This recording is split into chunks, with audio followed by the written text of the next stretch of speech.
Segunda vez en el año, pero con otro cargo. Andrés Meiner, ¿cómo le va, ministro de Economía? Buenas noches, muy bien. Bueno, se hablaba mucho y llegó ese momento en el cual, yo digo que es un...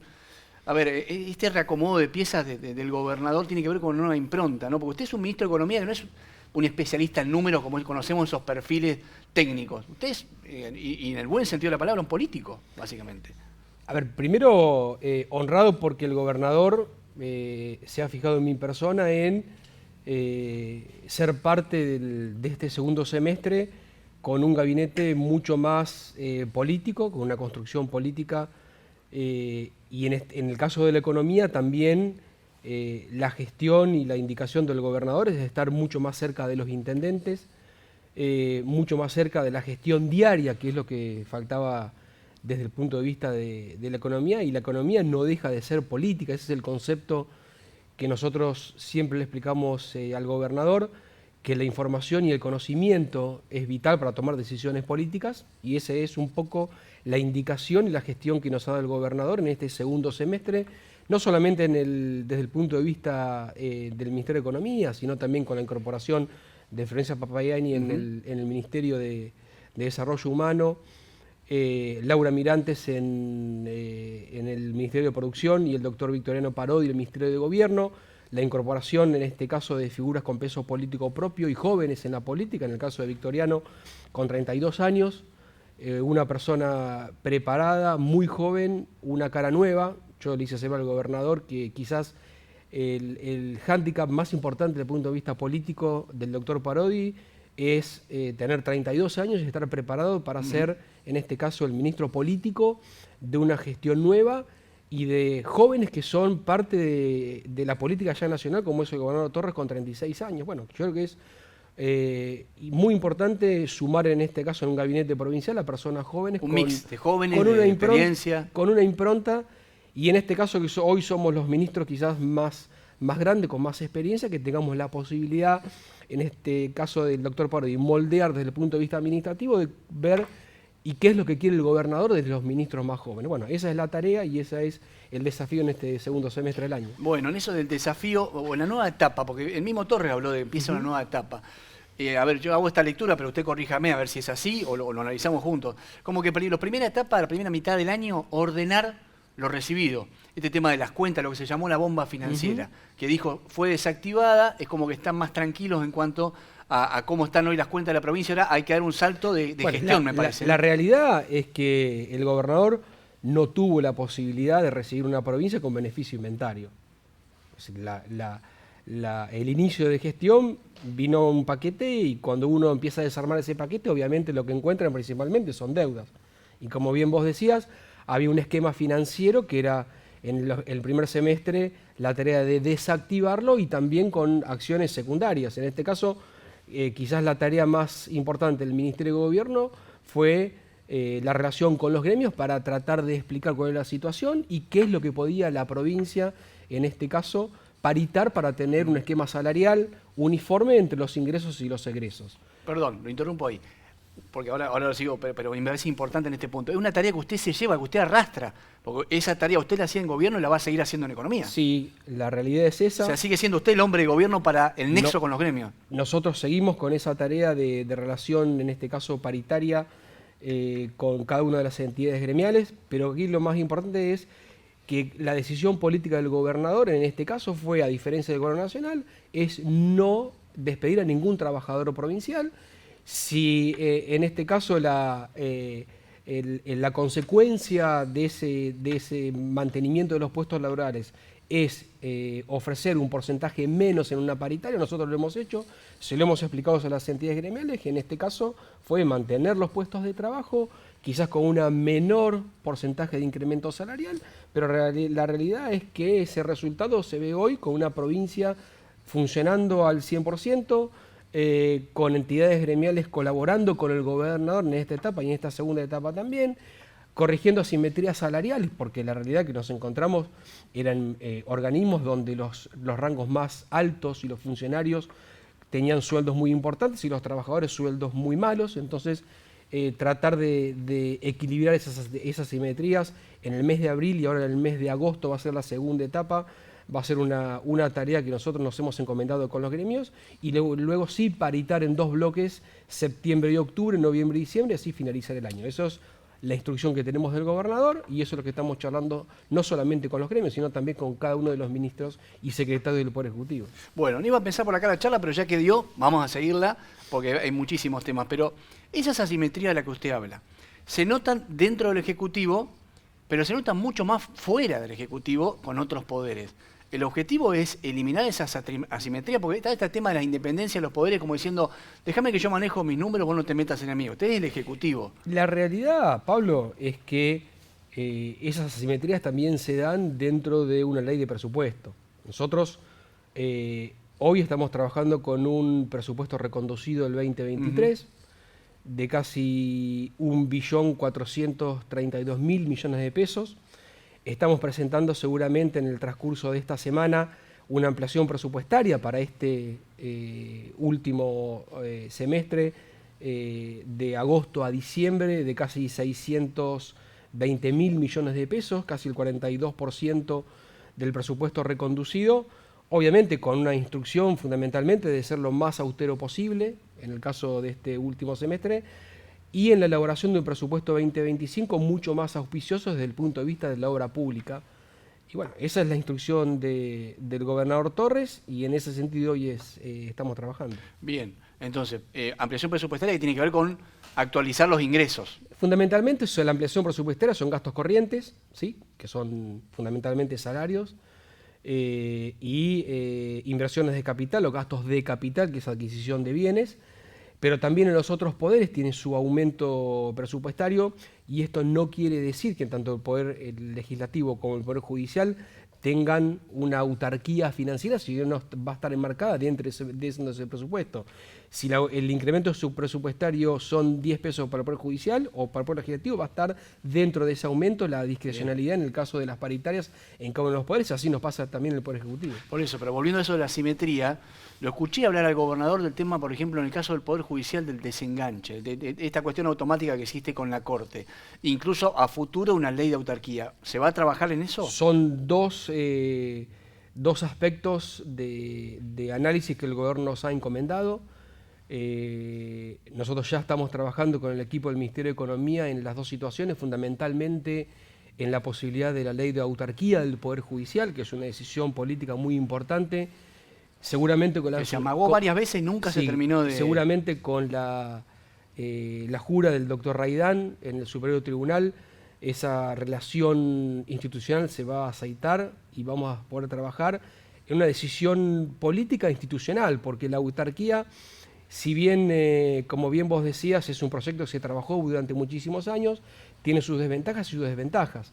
La ventaja es que en este caso el Poder Judicial va a poder administrar su propio presupuesto sin ningún tipo de autorización o pedido, en este caso al Ejecutivo, pero también quizás la desventaja es que va a ser en este caso la autarquía, que los miembros del superior van a ser en este caso dueños y paritarios de ese presupuesto, claro, y no se van a poder mover de ese esquema presupuestario. Así que bueno, es una decisión... Van a tener un límite, va a estar acotado, digamos. Exactamente. Entonces, digamos, la autarquía es una decisión que no únicamente va a tomar el gobernador, sino que se va a tomar en forma conjunta con el Poder Judicial. ¿Y por qué me destaca la llegada de Raidán? ¿Qué expectativa tienen ustedes con que se sume al Superior Tribunal? No, yo creo que el doctor Raidán le va a dar un salto de calidad institucional, ¿sí?, que durante mucho tiempo la provincia no tuvo.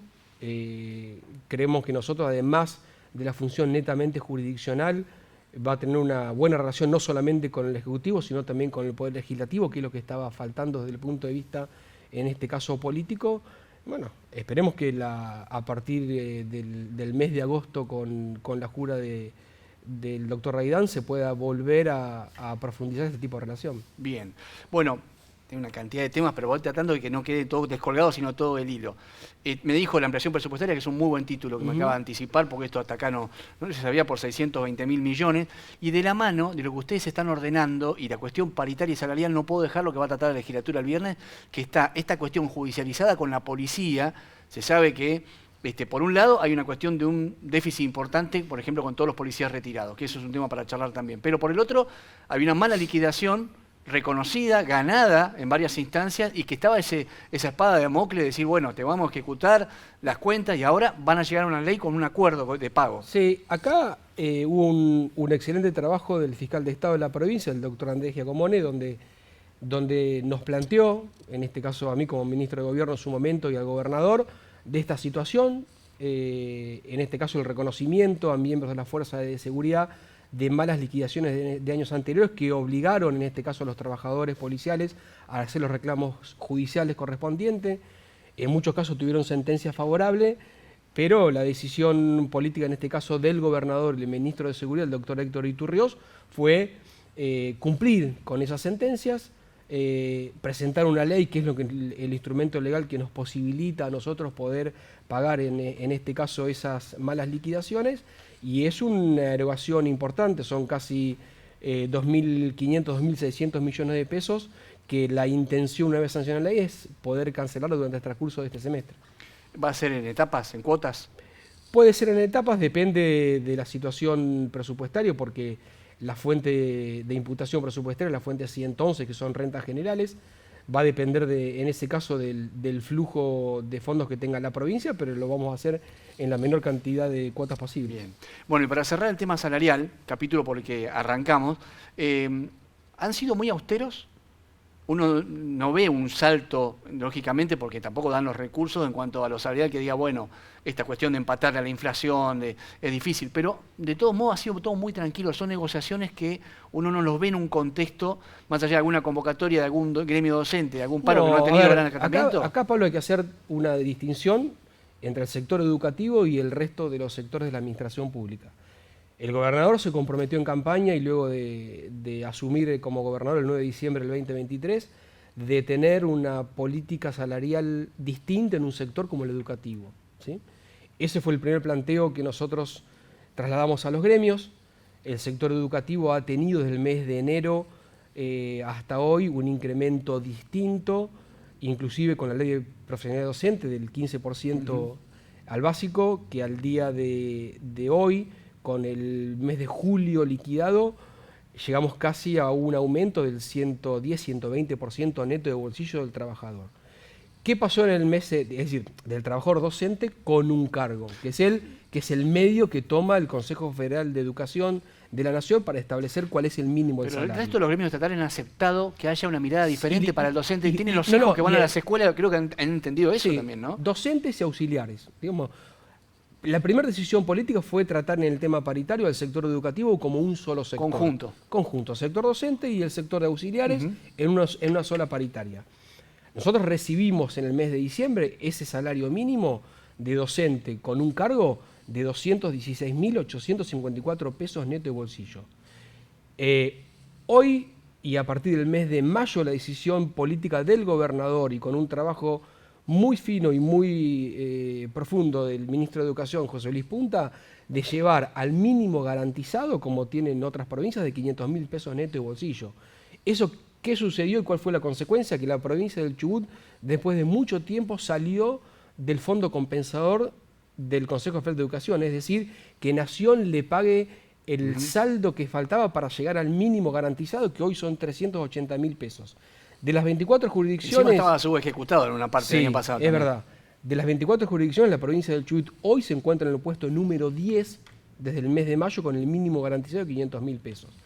La otra situación de la administración pública, y es el porqué de los porcentajes que se han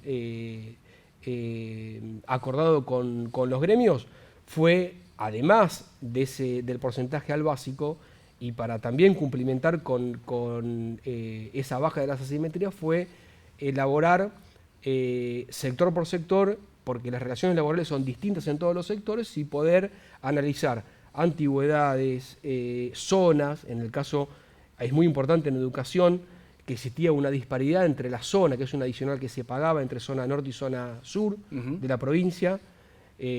Zona norte el 72% y zona sur el 90% del básico testigo.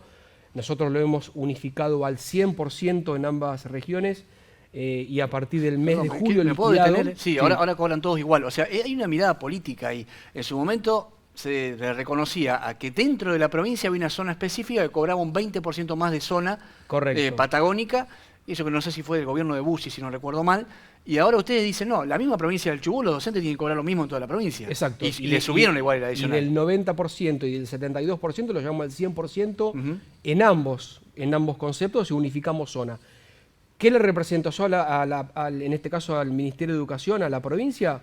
Una inversión de casi 2.000 millones de pesos más de masa salarial docente, que se va a ver reflejado con el salario del mes de julio que se paga el lunes 5 de agosto en el sector docente.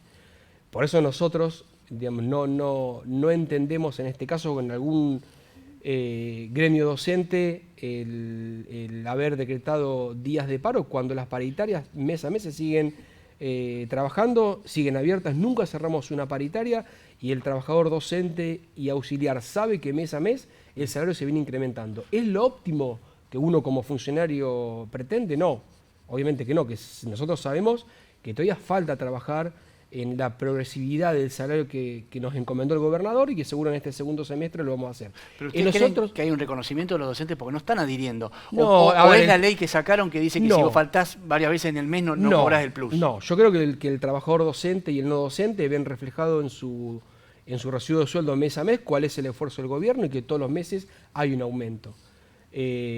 Por eso el nivel de acatamiento del paro del día 4 de julio fue mínimo. Bueno, y en este caso el día 28 y 29 de julio también va a ser muy bajo el acatamiento. Que eso no significa que en este caso el empleador, que es el Estado provincial, no descuente el día y no descuente la parte correspondiente a la ley de profesionalidad docente. Eso nosotros lo vamos a hacer y se hemos transmitido a los gremios. Bueno, y no puedo dejar de cerrar el capítulo porque tiene tantas aristas, pero digo, Nación está haciendo mucho hincapié en que los índices dan que bajó la inflación y que van bajando a menos de 2 dígitos. ¿Cómo está analizando la pauta para cerrar el año, para negociar con los gremios? A ver, va a depender mucho, como bien vos decías, del porcentaje de inflación y va a depender mucho también del incremento de recaudación, en este caso de la provincia. La provincia tiene la recaudación segmentada en tres fuentes principales.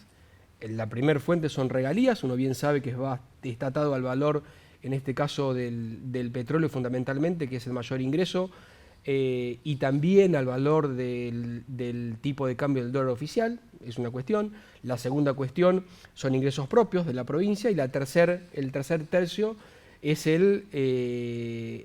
la parte correspondiente a la coparticipación federal de impuestos. Obviamente que la merma, en este caso del consumo, disminuye el impuesto más voluminoso de coparticipación, que es el IVA. Entonces, si nosotros apostamos a una mayor dinamización de la economía, mayor aumento de coparticipación y un mayor aumento en el tema regalías, podemos progresivamente estar un poquito más por arriba del nivel inflacionario para paritar con los gremios.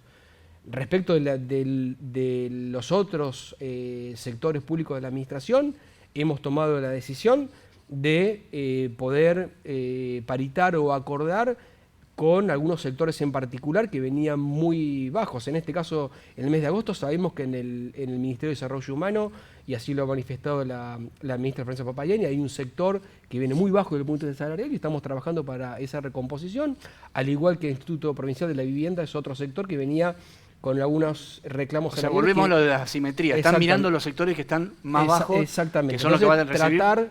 Tratar de nivelar esa situación. A mí me ha tocado negociar, en este caso, con La Trochita. La Trochita tenía todavía 23 trabajadores con monotributo, en este caso de Unión Ferroviaria, que son guardias y operadores de vía, y 4 maquinistas, que son trabajadores encuadrados en el gremio de la fraternidad. Bueno, ahí la decisión política del gobernador fue pasarlos a planta y jerarquizarlos también. Esa situación de precarización laboral se vio en un montón de sectores de la administración pública. Estamos trabajándolo por sectores para tratar en este caso de equilibrar en este caso las relaciones laborales y darle al trabajador la relación laboral de relación de dependencia que se merece. Bueno, dieron de baja muchos ingresos. Esto ya fue una etapa, un decreto muy duro, pero ahora se viene el censo. ¿El censo va a servir también para ordenar todo esto que usted me está diciendo? Sí. El censo lo que va a disparar, obviamente, quizás en los ministerios de mayor cantidad de empleados, es la presencialidad de los empleados. Eso va a disparar, obviamente, procedimientos administrativos ligados a los procesos sumariales de un trabajador que no presta servicios en un ministerio, de llegar hasta una sanción que es la cesantía y la pérdida, en este caso, de la relación laboral. Bueno, eso es lo que va a disparar fundamentalmente el censo que se va a lanzar en las próximas semanas. Pero se supone que va a aportar información que hoy carecen, es decir, hay gente que no sabe en dónde está, qué función cumple, si va o no va a trabajar. Exacto. Ese es el descontrol que se ha heredado, digamos. Ese es el descontrol que se heredó. No existía tampoco el legajo virtual. Nosotros específicamente en el Ministerio de Gobierno lo hemos implementado en el legajo virtual de cada uno de los trabajadores, y la réplica en el censo de esa situación y esa consecuencia obviamente es saber fehacientemente dónde está cada uno de los trabajadores y qué función cumple, ¿no? Bien. Esto me parece que también tiene que ver con esta etapa que decíamos que empieza con su ingreso en economía, porque así ha sido anunciado por el gobierno. Se habla de modernización, de agilizar procesos, de mayor control de la eficiencia. Ingresa la figura de Rodríguez Larreta también en esto. Tiene que ver todo con este recambio, ¿no? Sí, a ver, en esta segunda etapa tuvimos una reunión con el equipo de Rodríguez Larreta. La verdad que gente muy profesional en el diagnóstico y fundamentalmente en el control de gestión. Estamos trabajando en esta segunda etapa con eso, pero también en lo que se refiere a la gestión política del gobernador, hay dos cuestiones fundamentales: la relación con los intendentes, y el ejemplo fue la rápida reacción, en este caso del gobernador Torres, en emergencia costera, y en haber elaborado en forma conjunta con el intendente, Damián Viz de Rawson, y en 48 horas tuvimos el proyecto y la fuente de financiamiento, los primeros 500 millones mediante un ATP al municipio de Rawson, y ya se empezó a trabajar en el día de ayer en la colocación de los primeros geotubos, que es la contención, en este caso provisoria, para la segunda etapa que va a ser el proyecto definitivo. ¿Eso fue un subsidio? No, eso fue una ATP, asignación específica, para la primera etapa de la contención provisoria. Para contratar ese dinero inmediatamente para contratar a los especialistas de Exacto, está contratado. Resta solamente, que hoy lo hablé con el intendente Viz, la segunda etapa, que son 176 millones que estamos trabajando en eso, y es el pago del 100% de la primera etapa de esta obra. La segunda cuestión fundamental es la relación con el gobierno nacional. Bien, a mí me tocó estar el miércoles pasado en el Ministerio de Economía de la Nación, y el planteo de Economía de la Nación es que la provincia del Chubut es la única provincia a la cual el gobierno nacional no puede retener la cuota del fideicomiso, del famoso fideicomiso heredado. ¿Del fondo fiduciario? Del fondo fiduciario, que hoy asciende a casi 185.000 millones de pesos, una suma impagable, leonina, de un capital que arrancó en 40.000 millones de tremasas salariales. Bueno, porque se ajusta por ser. Exactamente, el planteo de Nación es solucionar esa cuestión. ¿Por qué? Porque es la garantía soberana que tiene el Estado Nacional hacia afuera, y es la coparticipación de las provincias, es la retención de esa garantía soberana de la Nación con las provincias. Bueno, la provincia del Chubut tuvo una reacción rápida en ese momento. Pudimos, en este caso, bloquear desde el punto de vista judicial con una medida autosatisfactiva que se confirmó en Cámara, y la intención de Nación es poder conciliar, en este caso, esa situación. Nosotros nos avenimos a esa cuestión y también solicitamos colocar o introducir en esa mesa de negociación otras cuestiones, que es el planteamiento judicial del subsidio de Nación, que nos siguen debiendo el mes de diciembre del 2023, de transporte, la deuda del déficit de la Caja de Previsión Social, ¿sí?, que estamos terminando la auditoría y seguramente vamos a rondar... Eso es mucha plata. Casi entre 52.000 y 55.000 millones de pesos. Y algunos reclamos de diferencias de IVA y de ganancias que están judicializados. Bueno, la idea es consensuar en un convenio marco toda esa situación. Claro, o sea, ustedes se sientan en la mesa y dicen, bueno, vos me estás reclamando 185.000 millones, pero me debés 50.000 millones, por ejemplo, entre otras cosas, de... Esto es una ley, hay que recordar, que se compromete Nación a cubrir el déficit de la caja de jubilaciones de las provincias. Nunca transfirió al Chubut, prácticamente de 2017 no, nunca... Ahí hay una cuestión que es más gravosa. La provincia del Chubut nunca reclamó ese déficit, ni en sede administrativa, que es el agotamiento de la estancia administrativa, para después reclamar judicialmente. Desde el 2017 que la provincia no reclama una creencia que le pertenece y que todos los meses uno va pagando el déficit como provincia para el pago de las jubilaciones. En ese esquema, nosotros creemos que en esa mesa de negociación nosotros podemos establecer un cronograma de pago de 7 años, eso es lo que estamos consensuando, con un año de gracia y con una tasa razonable. ¿Qué nos permite a nosotros como provincia? Bueno, volver a acceder, en este caso a créditos de organismos internacionales para obra pública, en el caso de la CAF y en el caso del BID, que son obras con un financiamiento y una tasa muy menor, y que sí que requieren en este caso la conformidad del Ministerio de Economía de Nación. Entonces, en ese caso, consensuando y acordando con Nación, sí nos va a permitir a nosotros en el 2025 tener un presupuesto mucho más ambicioso y focalizado en obra pública. Muy importante esto que acaba de decir. Yo me tengo que detener para pasarlo en limpio porque es todo un dato, me parece, lo central de su inicio de gestión. Cerrar este acuerdo con Nación, entre lo que Nación reclama y lo que Chubut reclama, pónganse de acuerdo, usted dice vamos a pagarlo en 7 años.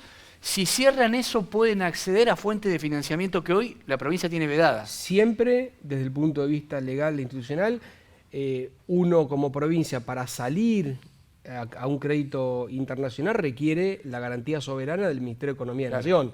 Si uno no es un Estado independiente... Hoy, Nación hoy Economía no te lo firma porque le estás debiendo plata. Exactamente. Hay una cuestión también para charlar, y esto sí fue una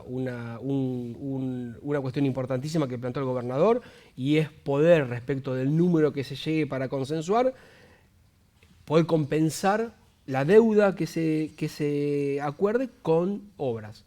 Entonces uno puede pagar, en este caso, la cuota líquida, como se paga mensualmente, o puede compensar haciéndose cargo de obras, por ejemplo, las 200 viviendas que el gobernador firmó, terminar esas obras y compensar... La Ruta 3. La Ruta 3 también. Pero pidiendo esa plata en estos organismos, hacés la obra, la hace Chubut, y nosotros compensamos... La descuenta Nación de lo que se le debe. Nosotros compensamos deuda, por ejemplo, la doble trocha Madrid-Trelew. La finalización de esa obra nos va a permitir a nosotros compensar esa deuda también. O sea, no es solamente... toda una ingeniería, es todo un... No, bueno, pero, a ver... cuando en Nación la decisión política fue no tener obra pública, la decisión del gobernador Torres fue que los ministros seamos ingeniosos en crear herramientas financieras para tratar de morigerar fundamentalmente en el trabajo de la construcción, que es el que más rápido se cae y que más rápido se levanta.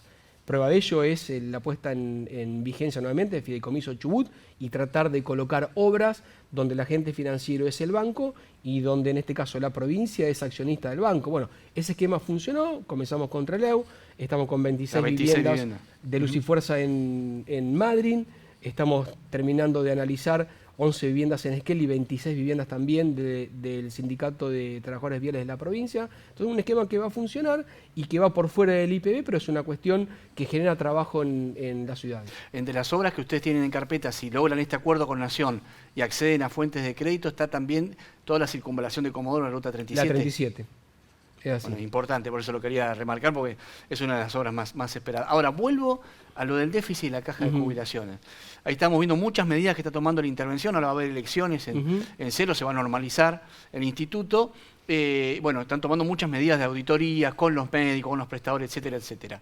Pero está este déficit estructural que tiene que ver con lo que se recauda de lo que aportan los activos, pero lo que hay que pagar a los pasivos es mucho más. Y lo cubre rentas generales, ¿no? Correcto. Bueno, ese sistema lo están analizando para ver si de alguna manera, no sé si se puede eliminar el déficit, me había dicho en su momento Arnaudo, el anterior titular, que era imposible. No, a ver, sí, no es imposible lo inmediato, es decir, a mediano plazo obviamente que si uno va a un esquema como tiene Nación de tope de jubilación, obviamente que está relacionado al tope de aporte, en este caso del trabajador activo. Bueno, son medidas que se van a hacer visibles en el transcurso del tiempo. La provincia tiene regímenes previsionales muy distintos, en el caso de policía, y muy distorsivos, ¿sí? Y que tiene mucho déficit. Empezar a trabajar en esa situación va a llevar tiempo, pero quizás hay medidas en el corto plazo que se pueden tomar, y ese es el trabajo que está haciendo en este caso el Control San Martín en el Instituto. Bien. Bueno, entre los objetivos suyos, hablábamos de esto inmediato con Nación, sé que a mediano plazo, esto ya se ha anunciado, pero se está demorando un poco más de lo previsto. Usted me hablaba de los 3 ingresos que tiene la provincia, el de los impuestos locales, ¿no? Provinciales. Pero ustedes quieren optimizar el funcionamiento, se habla de esta agencia de recaudación. A ver, ¿qué nos puede contar de cómo están trabajándolo? La principal labor, en este caso desde el punto de vista del Ministerio de Economía, es agilizar y perfeccionar la situación de los ingresos de la provincia en materia de recaudación. ¿Cuál es la idea, digamos, del gobernador en la creación de una agencia? crear un organismo autárquico, si bien dependiente del Ministerio de Economía, que tenga, en este caso, autarquía financiera y lejos de la política, que sea un organismo netamente profesional y que se aboque desde el punto de vista de la recaudación a profesionalizar y a darle tecnología a ese organismo. Si uno piensa en modelos que han tenido una muy buena performance, en el caso de ARBA de la provincia de Buenos Aires, la agencia de Río Negro. En este caso en particular, nosotros en rentas tenemos trabajadores que son muy profesionales, que durante mucho tiempo la provincia no les dio la importancia, en este caso, que se merecían. La decisión del gobernador sí es profesionalizar esta agencia, vuelvo a decir, alejarla de la decisión política, que tome sus propias decisiones y en este caso que perfeccione los sistemas, en este caso de recaudación. Se va a incorporar tecnología. A ver, si uno pone ejemplos en materia recaudatoria, en el caso específicamente de regalías, la provincia sigue percibiendo regalías mediante declaraciones juradas, ¿sí? Entonces, obviamente que hay algunos aspectos que uno tiene que modernizar desde el punto de vista tecnológico para poder incrementar y fundamentalmente transparentar los mecanismos de fiscalización y de control, o sea, y de ingreso de recursos. El ejemplo que usted da quiere decir que históricamente la provincia factura regalías por la cantidad de barriles de petróleo que la misma empresa dice haber sacado. Exactamente. Y usted dice, bueno, pero tiene que haber algún control de la provincia a ver si efectivamente es así. Eso es lo que tenemos que perfeccionar. Creemos que hay un ámbito propicio desde el punto de vista político también para haerlo. La actividad pesquera también es otra situación. Las dos principales actividades comerciales de la provincia es el hidrocarburo y la pesca. Bueno, tenemos que tratar de perfeccionar no solamente la recaudación, sino la parte o el procedimiento administrativo previo, que es el control y la fiscalización y la determinación de ese tributo para poder percibirlo. ¿Y qué significa la ventanilla única? Ventanilla única es centralizar los ingresos. Hoy la Secretaría de Trabajo percibe su tasa del 8 por 1000 por la policía laboral, Pesca percibe su tasa por la actividad pesquera y así hay un montón de organismos que perciben sus tasas. Pero todo de manera independiente y no coordinada, digamos. Exactamente. ¿Quién es, en este caso, el organismo provincial que va a tener con certeza los datos desde el punto de vista comercial de los contribuyentes? Es la agencia o la dirección hoy de rentas. Entonces, si lo sabe, nosotros tenemos que ir a una ventanilla única, facilitarle, en este caso al contribuyente, la posibilidad de un procedimiento rápido y ágil de pago y que la agencia, una vez percibido, en este caso, la tasa de los otros organismos, digamos, tenga la posibilidad de percibir un porcentaje por esa comisión de pago y a mes vencido le transfiera al organismo la percepción de esa tasa. Eso es un poco el esquema que el gobernador nos ha planteado y en el que estamos trabajando. Están trabajando en un proyecto de ley que en un par de meses irá a legislatura. Yo creo que iniciar el proceso de sesiones ordinarias vamos a estar en condiciones de elevar a la legislatura un primer proyecto que seguramente va a ser perfectible, porque todos los proyectos, en este caso en la legislatura, si bien, como bien vos decías, nosotros, el oficialismo cuenta con los números suficientes, no es la decisión política del gobernador de imponer, sino poder debatir, y en este caso un proyecto de agencia de recaudación que pueda ser modificado, en este caso por los diputados de la oposición, y es totalmente perfectible. Bien. Para sacar el mejor proyecto. Bueno, y ya para cerrar, temas hay 1000, pero le hemos exprimido al máximo al ministro. Pero hablando de los ingresos de la provincia, ¿la idea de la empresa provincial de energía sigue en pie? ¿De asociarse con los recursos que tiene la provincia? Esto es otra cuestión, porque va de la mano de del sistema productivo que pretende el gobernador. Quizás el sector que más rápido se va a generar en materia productiva es la energía eólica. Hay un proyecto ambicioso, nos contó acá el secretario de Infraestructura del Escorial, por ejemplo. Bueno, en ese caso son inversiones privadas, tanto el Escorial como en Comodoro, pero el planteo que nosotros le hacemos al gobernador es que nosotros no queremos una provincia que sea mera recaudadora de regalías y de impuestos. Nosotros como provincia queremos ser parte de ese negocio, asociándonos, en este caso al sector privado, y ser parte de la ganancia de esa empresa.